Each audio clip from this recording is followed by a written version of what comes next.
Hello, and welcome to Buffy and the Art of Story Season 2. If you love Buffy the Vampire Slayer, and you love creating stories, or just taking them apart to see how they work, you're in the right place. I am Lisa M. Lilly, author of the Awakening Supernatural Thriller series and the QC Davis Mysteries, and founder of WritingAsASecondCareer.com. Today we're talking about Season 2, Episode 6, Bewitched, Bothered, and Bewildered. In particular, I'll cover how this episode, which seems to be a very light one-off episode, in fact foreshadows so much of the rest of the season and the series as a whole. Significant themes about love versus obsession and about being who you are, as well as a central conflict that causes strong character growth for a side character, Cordelia, and the masterful way that numerous plot lines are woven together seamlessly. As always, there will be no spoilers except at the end to talk about foreshadowing, but I'll give you plenty of warning. Okay, let's dive into the Hellmouth. Bewitched, Bothered, and Bewildered was written by Marty Noxon and directed by James A. Contner. We start, as we should, with conflict. Xander and Buffy are in the graveyard. He shows her a silver heart necklace and asks if she thinks Cordelia will like it. Buffy doesn't quite understand what he sees in Cordelia and gives him a bit of a hard time about it. He says the only other person who interests him is unavailable and gives her a look. She more or less ignores that and tries to reassure him that yes, Cordelia will like the necklace. And we get the first of some great Xander quotes in this episode. He says, "This is new territory for me. I mean, my Valentines are usually met with heartfelt restraining orders." He also says that he wishes dating were more like slaying, with everything clear, no fuss, no muss. A vampire emerges from the grave, goes after Xander. Buffy has to fight it off, and she slays it. Afterwards, she tells Xander that slaying is a little more perilous than dating. He says she's obviously not dating Cordelia, and we go to the credits. This is an interesting opening conflict because we get internal conflict for Xander. I think more internal than external, because while Buffy gives him a bit of a hard time about what he could possibly see in Cordelia, ultimately she is very supportive in trying to reassure him. He, though, is expressing mixed feelings because while he wants Cordelia to like the necklace, he is still making it clear that he's interested in Buffy and, for the most part, saying she would be his first choice. At least that's how I read it. Using ambiguous feelings could create weak conflict, but here it's very strong in the sense that this ambiguity will drive the episode, and in fact it's probably key to what goes wrong with the spell later on. After the credits, we see Cordelia struggling with her own conflict that also will play into our main plot. At 2 minutes 45 seconds in, Cordelia is walking up the steps to school and she's calling after 4 girls, including her friend Harmony, to wait for her. They finally turn around and Cordelia says to Harmony, "Why didn't you call me back last night?" And they need to coordinate outfits for the dance. Cordelia then looks at another girl and says, "I'm wearing red and black, so you need to switch." The girl, though, responds by asking if red and black is what Xander wants her to wear. And Cordelia says, "What does he have to do with it?" Harmony says, "Well, a girl wants to look good for her geek," and then goes on to ask when Cordelia and Xander are going to start wearing cute little matching outfits, because then she's going to vomit. She leads the other girls away, and Cordelia is alone looking hurt. This is the beginning of one of the underlying themes of this episode about popularity. Who is a leader and who is a follower? Harmony is the one of the friends of Cordelia who has spoken the most and the only one who has a name, or whose name I remember, but she has definitely been subservient to Cordelia, trying to get Cordelia's approval. And now she is turning on Cordelia and becoming this leader herself, or so it seems. At 3 minutes 29 seconds in class, the teacher tells the students they need to turn in their papers or get an F. After the bell rings, Amy asks Willow if she and Buffy are going to the Valentine's dance. Willow looks really excited, and Buffy tells her it's okay, she can say it. And Willow says, my boyfriend's in the band. Amy smiles and says that's cool and asks Buffy if she's going. Buffy says something about Valentine's Day. It's just a gimmick to sell chocolate. Amy says, bad breakup, huh? Buffy says, believe me when I say uh-huh. As we see so often in Buffy, we got so much exposition through conflict in these 3 quick scenes. Here, there isn't a huge amount of conflict, but there is some because Willow is so happy and Buffy clearly feels bad about her breakup, and we get a little bit of humor, all of which gets across that something terrible happened to Buffy romantically and that Willow has a boyfriend, a new boyfriend she's really excited about. We also, in the previous scene, learned very quickly that Xander is not in Cordelia's social circle and that her friends look down on her for it. And in the Xander scene, we learned quite a bit about his feelings about Cordelia and Buffy and about his fears of rejection. All of these things, as regular viewers, we know.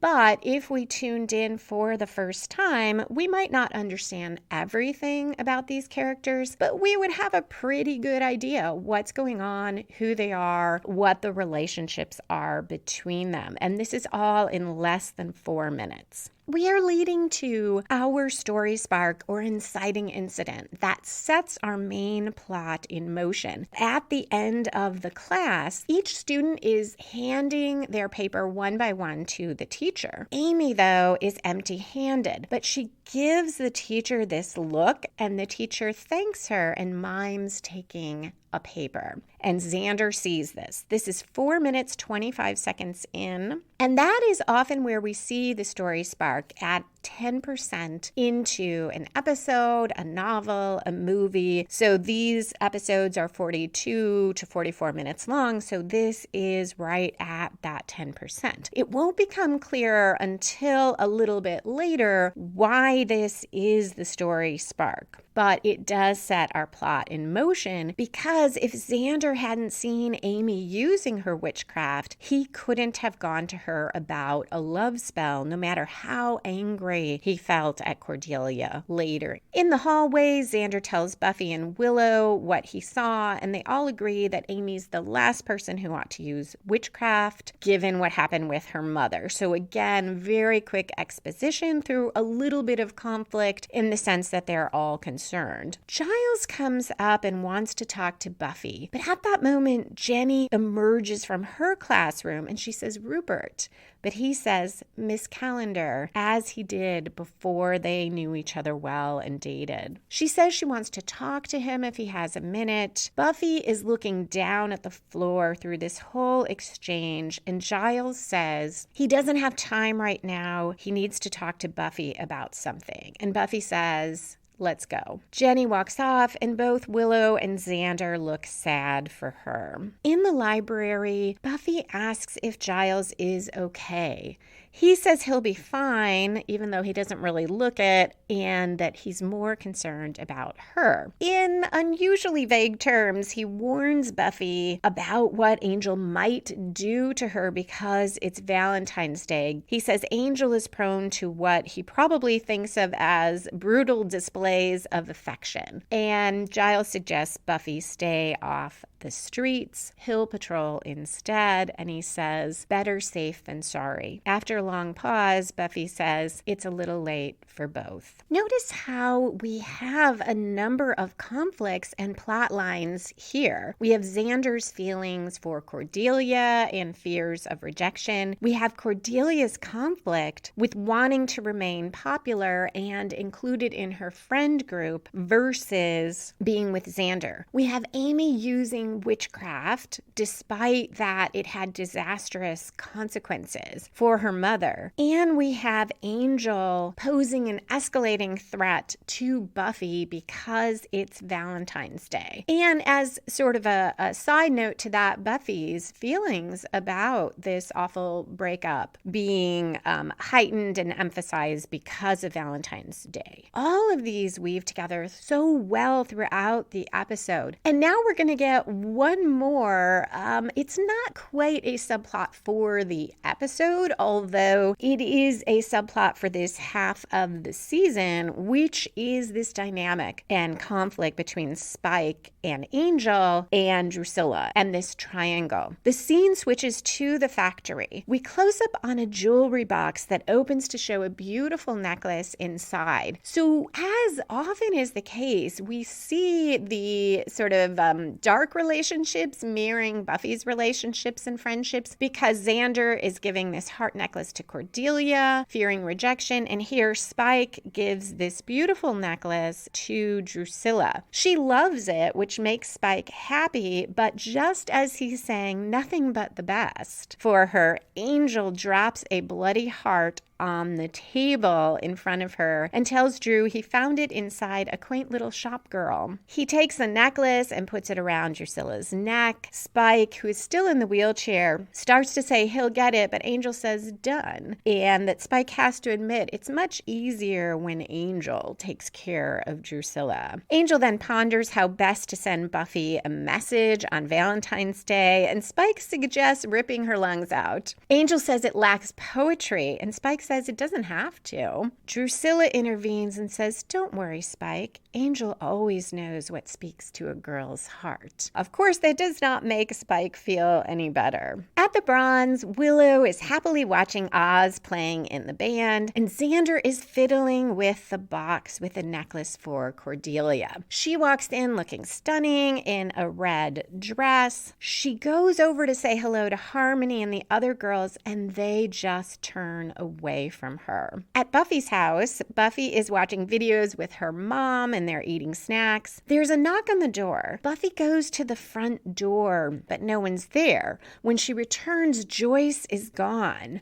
But she is in the kitchen. She found a long black box with a black ribbon at the back door. Inside are a dozen red roses and a card that says, soon. We're moving toward the 1/4 twist. That is the first major plot turn that spins the story in a new direction, generally comes from outside the protagonist. And the protagonist then, from that point to the midpoint, reacts to that twist. This story is primarily one about Xander and Cordelia, but the roses serve as a sort of 1/4 twist in the Angel and Buffy Valentine subplot, as this pushes Buffy to get more specific information from Giles. At the Bronze, Cordelia is sitting alone, looking sad. Xander joins her. She says he looks good, and he awkwardly says he let Buffy dress him, and then amends it to that Buffy helped pick out the clothes. And Cordelia says that makes it harder. Xander doesn't know what she's talking about, but he goes into a sort of speech that lets us know that maybe despite all his comments about Cordelia, he is starting to feel something more, and he says kissing once or twice could all be just hormones, but maybe there's something more there. Maybe something in him sees something special in her, and vice versa. And he gives her this necklace. This shows Xander's vulnerability. He is reaching out, trying to take what they had both been treating as just attraction to each other into something greater. Xander. And in typical Joss Whedon fashion, just as Xander is taking this leap and showing this vulnerability, he is crushed because Cordelia thanks him for the necklace and says it's beautiful, seeming very genuine, giving Xander what he wanted, and then says, I want to break up. And she says she's sorry, but they just don't fit. Who are they kidding? And Xander says, you know, it's a good day to break up with someone? Any day but Valentine's Day. We're now at that 1/4 twist in our main plot. It's 12 minutes, 47 seconds in, so it is slightly past the 1/4 mark in the episode, but I do see it as this whole interaction with Cordelia. Everything from here to the midpoint will be put in motion by this. At school the next day, a random guy laughs at Xander for the way he was dumped, and Harmony and her friends also laugh in his face. Xander sees Amy and pulls her aside. He says the Hellmouth is finally going to work for him, and he threatens to expose her using magic to fool the teacher unless she helps him. I'm not clear exactly how Xander's going to do that, since I don't think the adults in Sunnydale are ready to admit that magic exists, but I suppose he could somehow show the teacher that Amy didn't really turn in a paper and she would fail the class. He tells Amy he wants her to do a love spell, and we cut to a commercial. When we come back, Amy tells Xander love spells are the hardest ones, and it's a huge thing to make someone love you for all eternity. And Xander says, wait.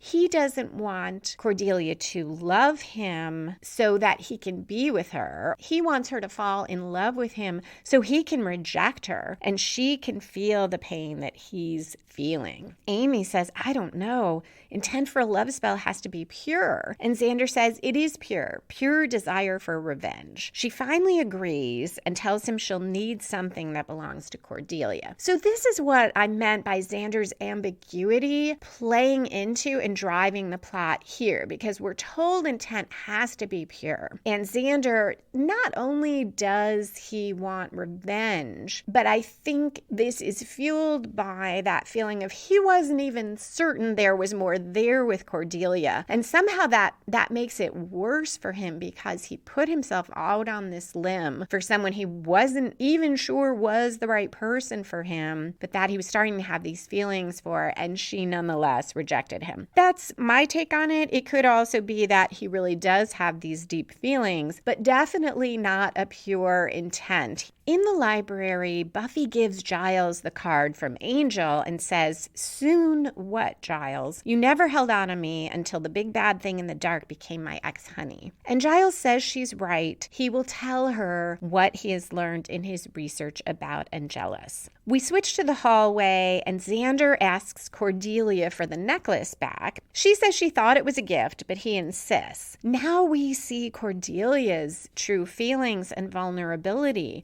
She pretends the necklace is in her locker, but she's actually wearing it under her shirt. So she goes to her locker, opens the door to shield herself, and takes it off, buttons up her shirt again, gives it to him, and says, at least now she doesn't need to pretend to like it. So this is part of what makes us like Cordelia better, and we have been building this, that she does have genuine feelings for Xander. This also sets up her having a change of heart at the end of the episode, and I don't think it's any mistake that the necklace is a heart necklace. It's not just an allusion to Valentine's, but it's an allusion to Cordelia's change of heart. And perhaps the heart that Angel dropped on the table for Drusilla is symbolic of her heart changing and being more drawn to Angel than Spike. About 17 and a half minutes in a dark classroom with lit candles all around, Amy calls on the goddess Diana and casts a love spell. The next day, Xander walks through the halls, kind of swaggering, and heads straight for Cordelia.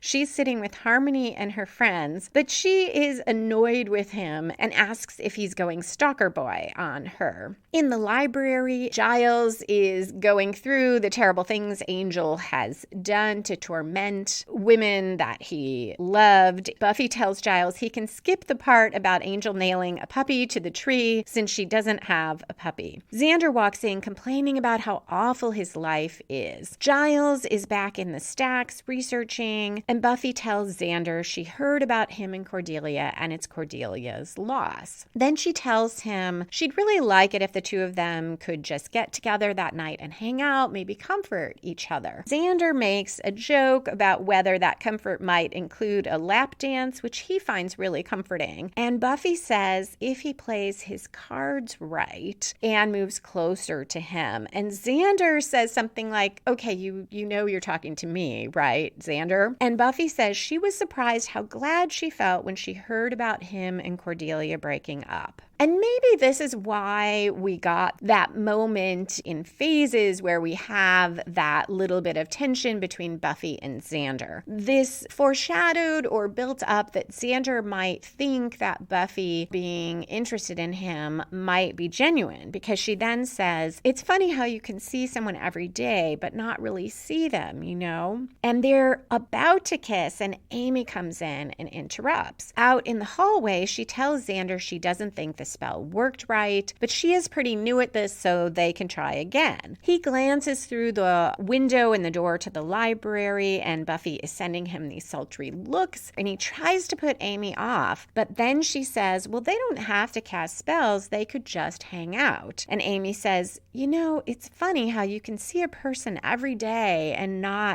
Xander says, not really see them. And Amy says, exactly, looking so thrilled that Xander knew what she was thinking. And another girl comes up and wants to study with Xander. He says he has to go. We're now getting to the midpoint of the episode. And here we normally see a major reversal for the protagonist or a major commitment. Xander is the protagonist here, and I'll talk about that a little bit more later. But first, we have this major reversal, and I feel like this is a particularly interesting one because while it is part of the main plot, it is primarily a reversal about relationships, which really fits because it's a Valentine's Day episode.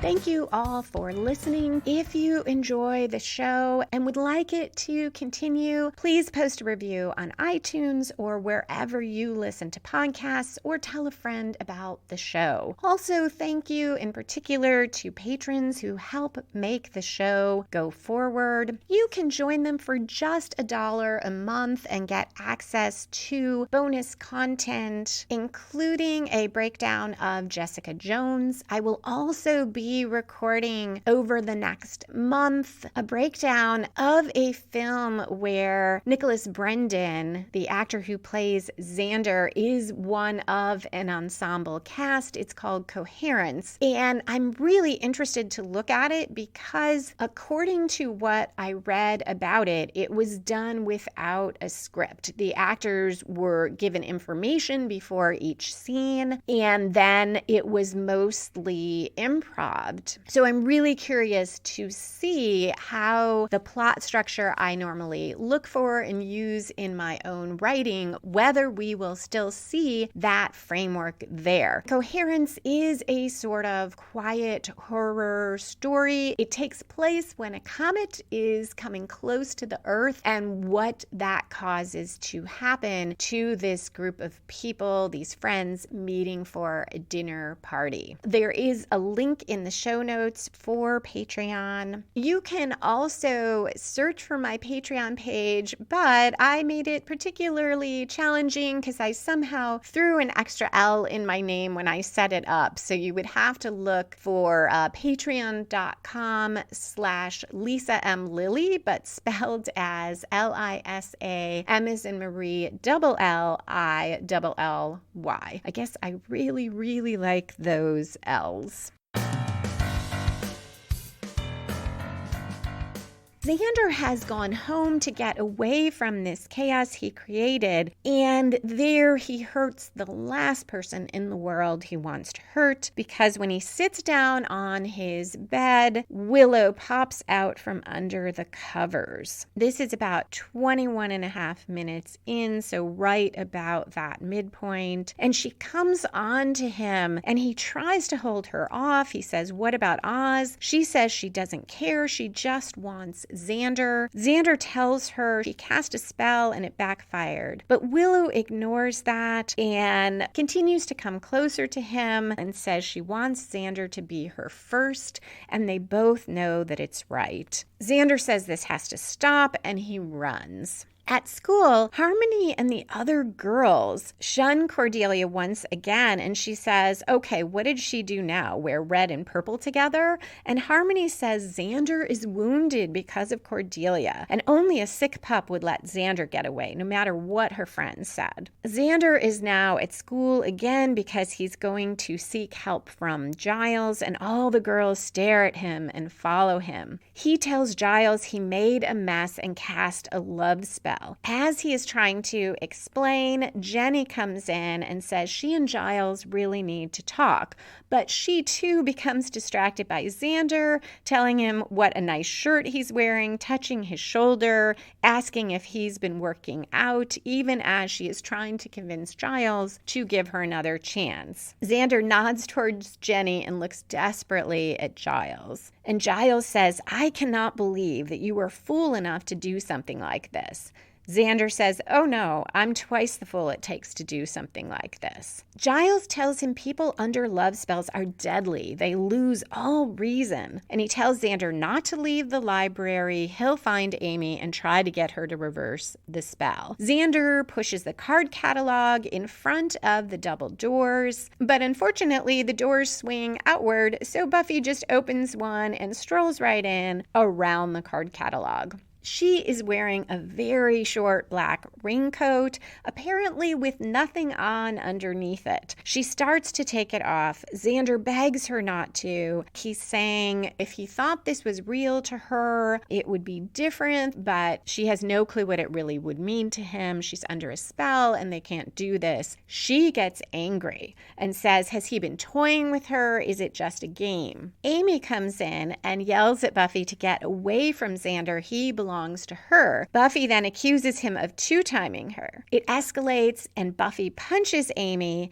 Amy then does a spell calling on the goddess Hecate and says, "Before me, let the unclean thing crawl." Buffy seems to disappear. Her raincoat drops in a heap on the ground. Very small heap. It's a small coat. This seems like our 3/4 twist. Like the 1/4 twist, the turn at the 3/4 point spins the story in yet another direction, but it grows out of the midpoint, so it isn't coming from outside the protagonist. This could seem like a major plot turn because something terrible has happened to Buffy. But as we'll see, while it adds a wrinkle in what's going on, it doesn't really turn our main story. It is, though, a great hook, and we cut to a commercial. When we return, a rat crawls out from under the raincoat. So Buffy has not disappeared or been killed. She's been turned into a rat. Giles and Jenny return. Xander tells Amy to undo the spell, something Jenny echoes, and then adds that when she's done, she should leave because Xander belongs with her, with Jenny. Amy starts another spell against Jenny, but Xander stops her. Giles tells Jenny and Amy to sit down and be quiet and says, "We have to catch the Buffy rat." It's about 30 minutes in. Xander is down on the floor looking for the rat, and Oz comes in and punches him, which hurts his hand, and says he was on the phone with Willow all night listening to Willow cry about Xander.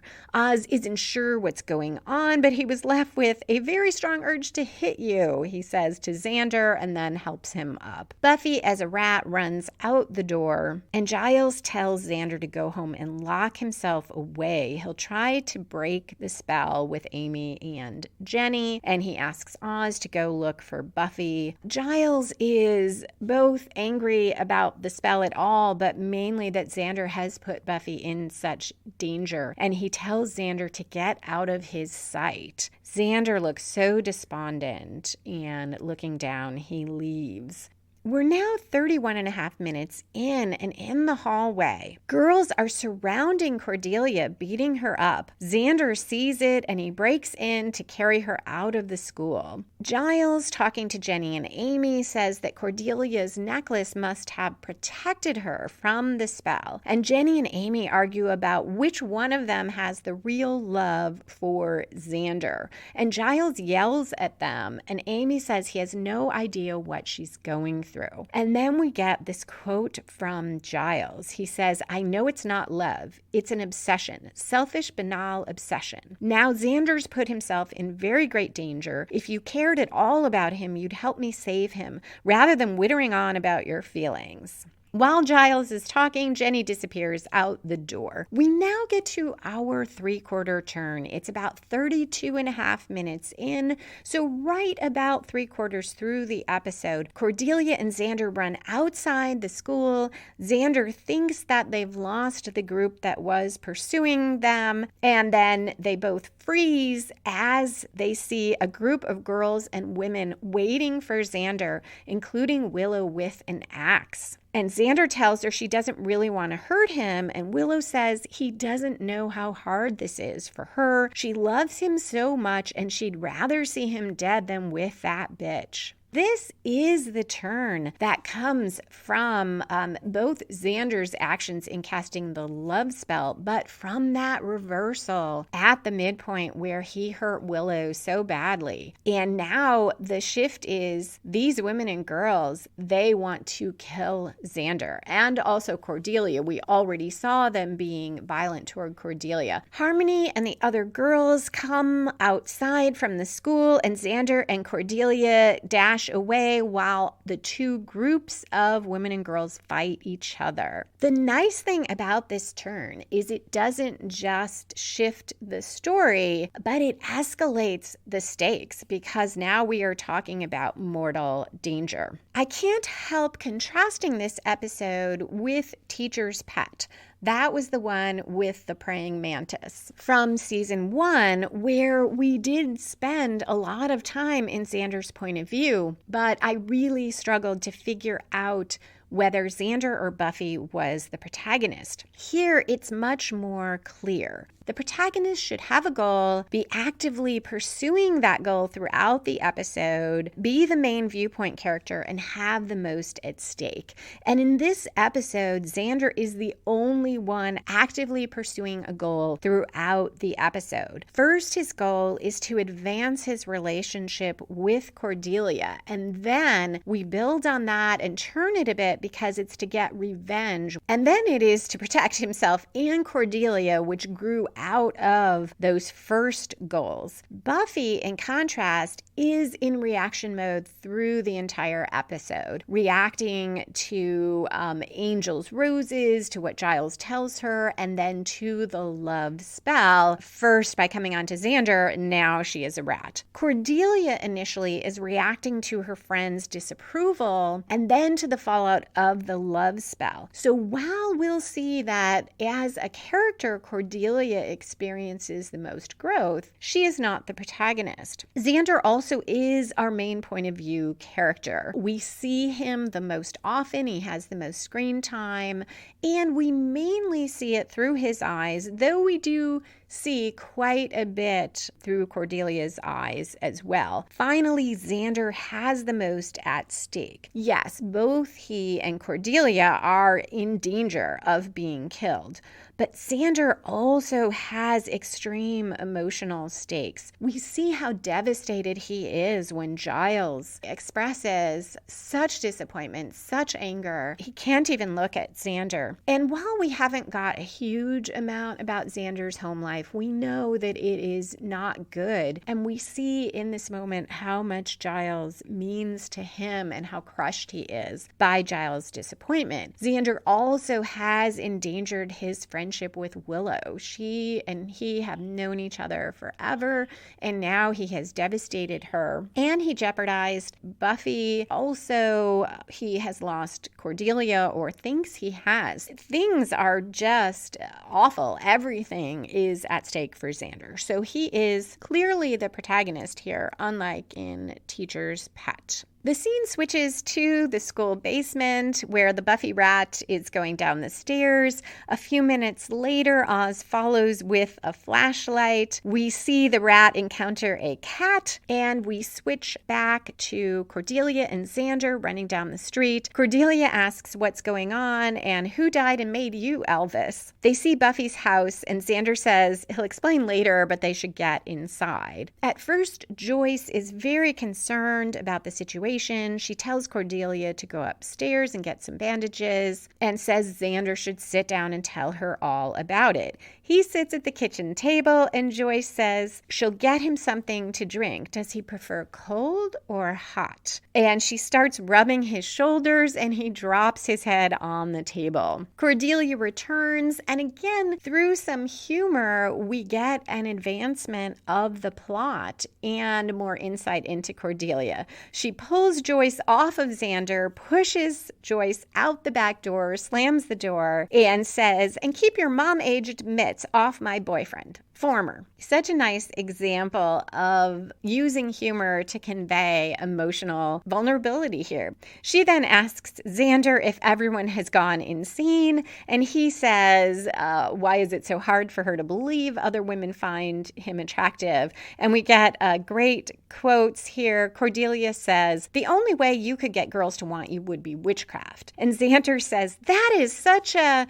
Well, yeah, okay, good point. Joyce breaks the window in the back door to try to get back in. Cordelia and Xander run up to Buffy's room, and again, we get a nice mix of humor and escalating the plot because Xander says, "We're safer up here." An angel bursts through the window, grabs Xander, and yanks him out. We have a quick scene switch to the Buffy rat in the basement as she noses around a trap. Then we are back with Xander. Angel throws him on the ground. He wants to know where Buffy is, but then he says this'll work. He wanted to do something special for Buffy for Valentine's Day. As he's about to kill Xander, someone pulls Angel off and throws him aside. We think it's Buffy. Xander says Buffy, but no, it's Drusilla in Vamp Face. She too is enamored of Xander and won't let Angel harm him. And she says to Angel that she finally found a real man. Angel says maybe he really did drive her crazy. Sometimes if we have that many different plots and subplots going in a story, it can be too much. It can end up being convoluted or jumbled. But here they mesh so nicely. Cordelia's inner conflict about wanting to be popular and external conflict with her friends thwarts Xander and leads to the very thing he fears, which is rejection. Xander then turns to Amy, who is engaging in witchcraft, which is dangerous, and it backfires. And this backfire in turn forces Cordelia to confront her conflicting desires and the external conflict between her and her friends. And Angel's threat, which I see as a subplot that is mainly there to remind us of the danger he poses, also intertwines with this because we see it used for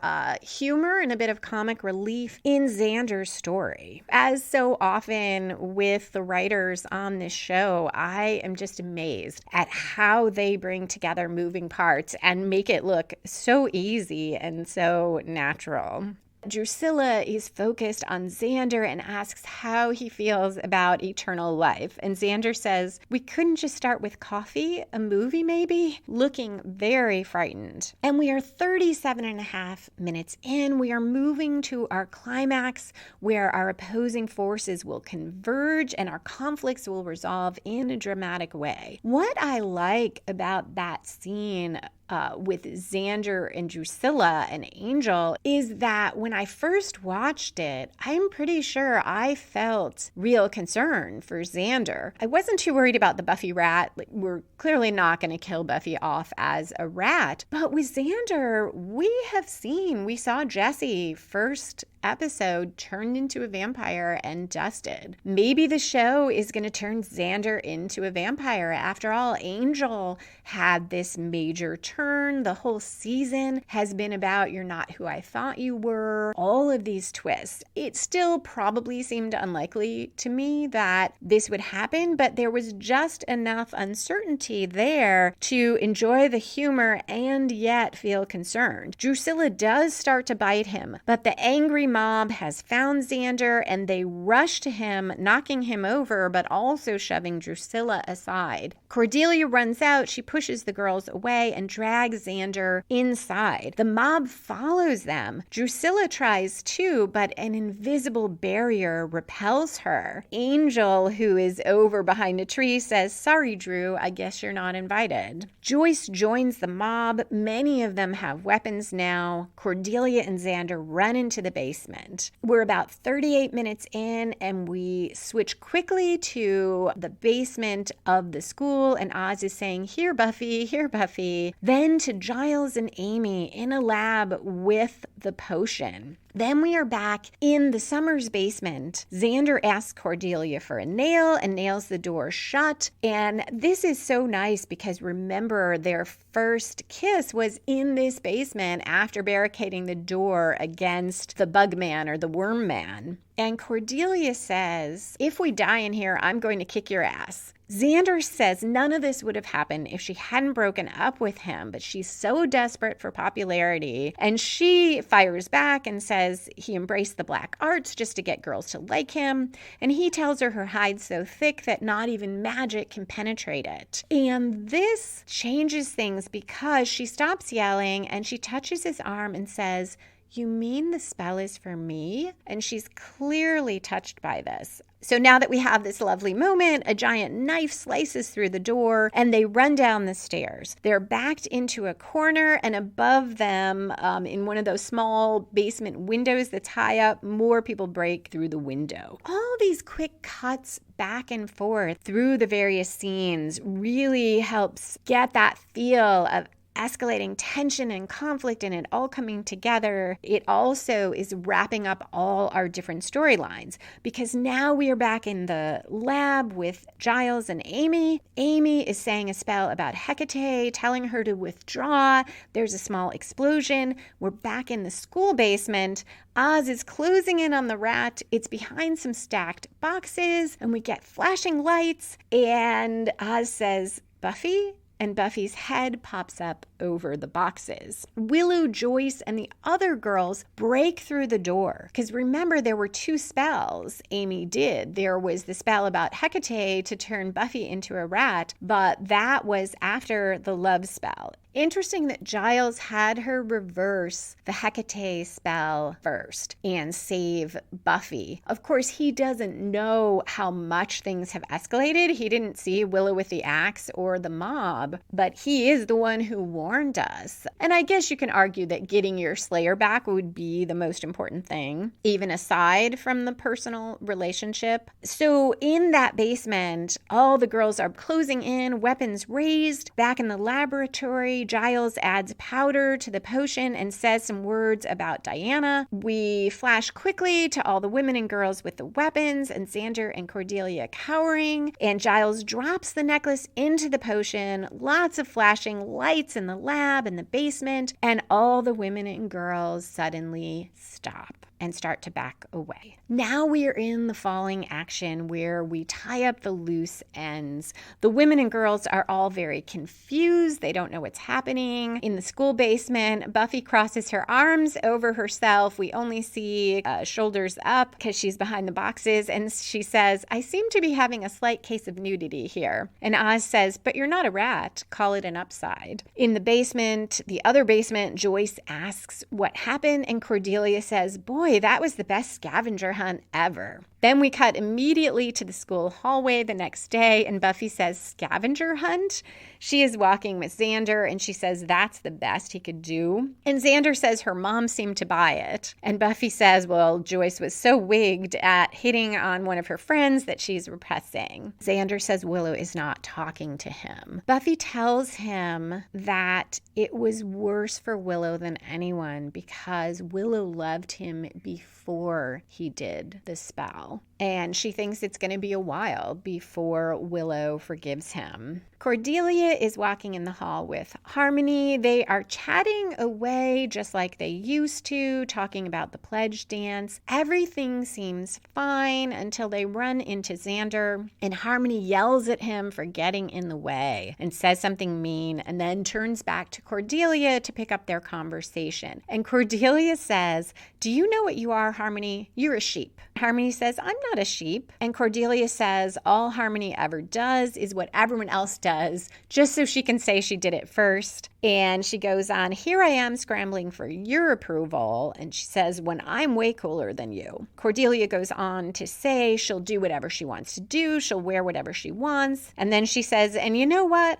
I'll date whoever the hell I want to date, no matter how lame he is." And she walks away with Xander arm in arm. And she says, oh God, saying, what did she do? And he tells her it's okay. Just keep walking. And if it makes her feel better, whenever they're around her friends, they can fight a lot. And she says, you promise? And he says they can pretty much count on it. So this is what I mean about Cordelia having the most character growth here. Buffy has been part of this kind of humorous side plot. She's learned a little more about Angel, but there's no real growth for her. Xander, I mean, he's probably learned not to cast love spells. I'm not sure that he has grown much personally, but Cordelia has had this real transformation. I think she realized some things about popularity, about who is a leader and who is not and why, but also about being who she is, that her strength is being willing to say what she thinks and do what she wants. And she is going to continue to do that, even if her popular friends disapprove. And it also says something about the strength of her feelings for Xander. But I do think it is more about her internal growth.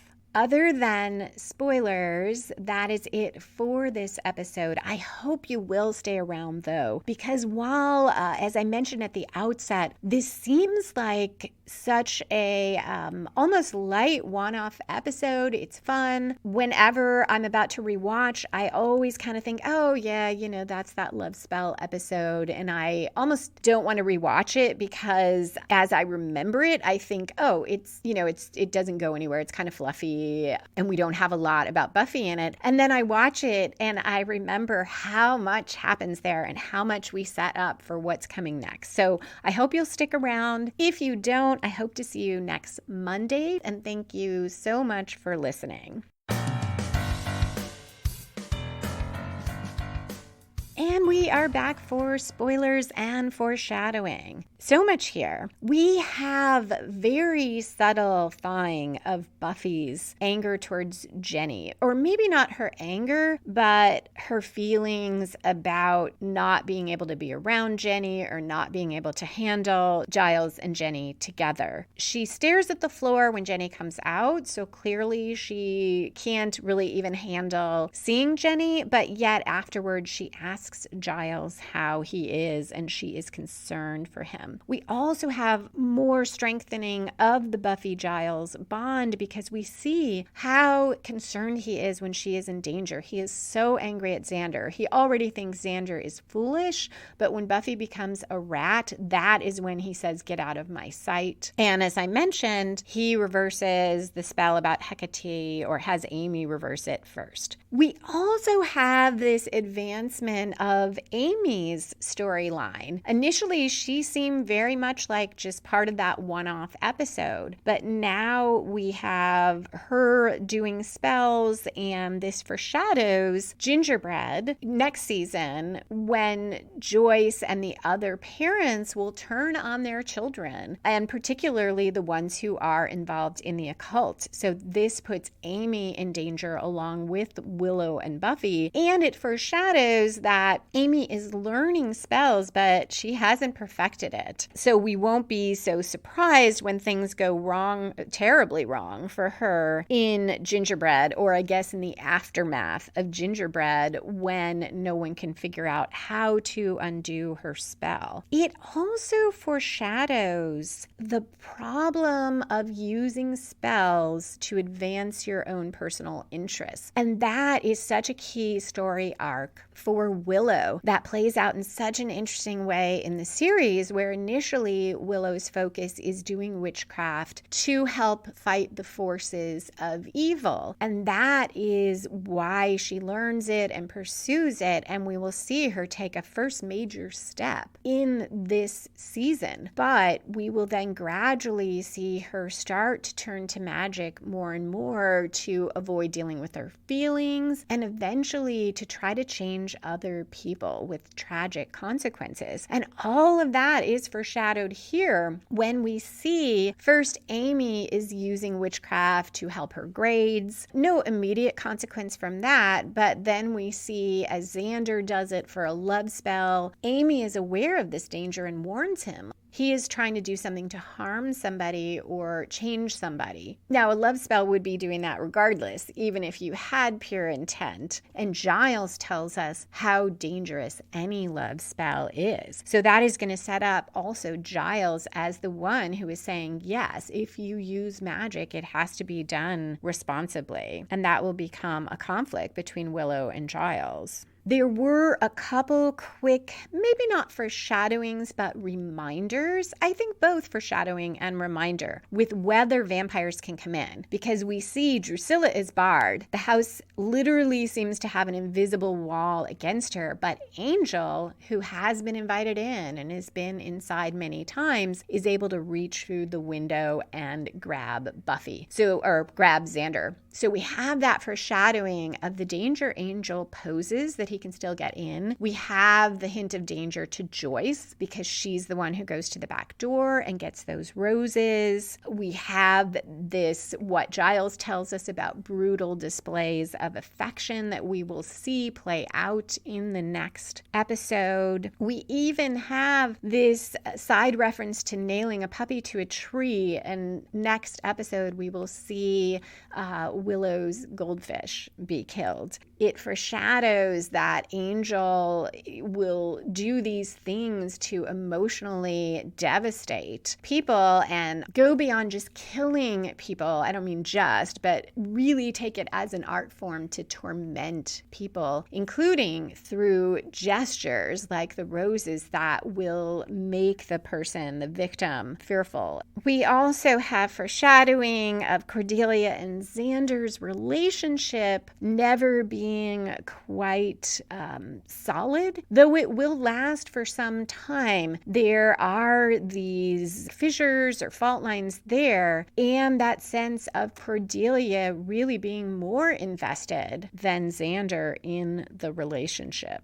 Xander's mixed feelings about Cordelia, that he does want to advance the relationship, yet he is saying all these negative things about her, foreshadow his relationship with Anya. And there too, Anya, through much of the series, will seem more invested than Xander in the relationship, and he will likewise say these critical things about her. This episode also foreshadows that Willow's deep feelings for Xander have not completely gone away, and sets up some of the triangle issues in season 3. Finally, Giles' quote about it's not love, it's obsession. I don't think I noticed this on any prior watch, but it is signaling the theme of passion next week. That issue of what is passion? What does it mean? What is the difference between love and obsession? So I love that the writers work this in, and that the Valentine's episode and the love spell episode brought us right into passion. So that is it for the spoilers and foreshadowing. I do hope you'll come back next week for passion next Monday night. In the meantime, if you would like to share your thoughts about the show or any questions about story structure, you can email me, lisa@lisalily.com, or find me on Twitter @LisaMLily, no extra L in that, and look for #BuffyStory. Music for this episode was composed and performed by Robert Newcastle. Buffy and the Art of Story is a production of Spiny Woman, LLC, copyright 2020.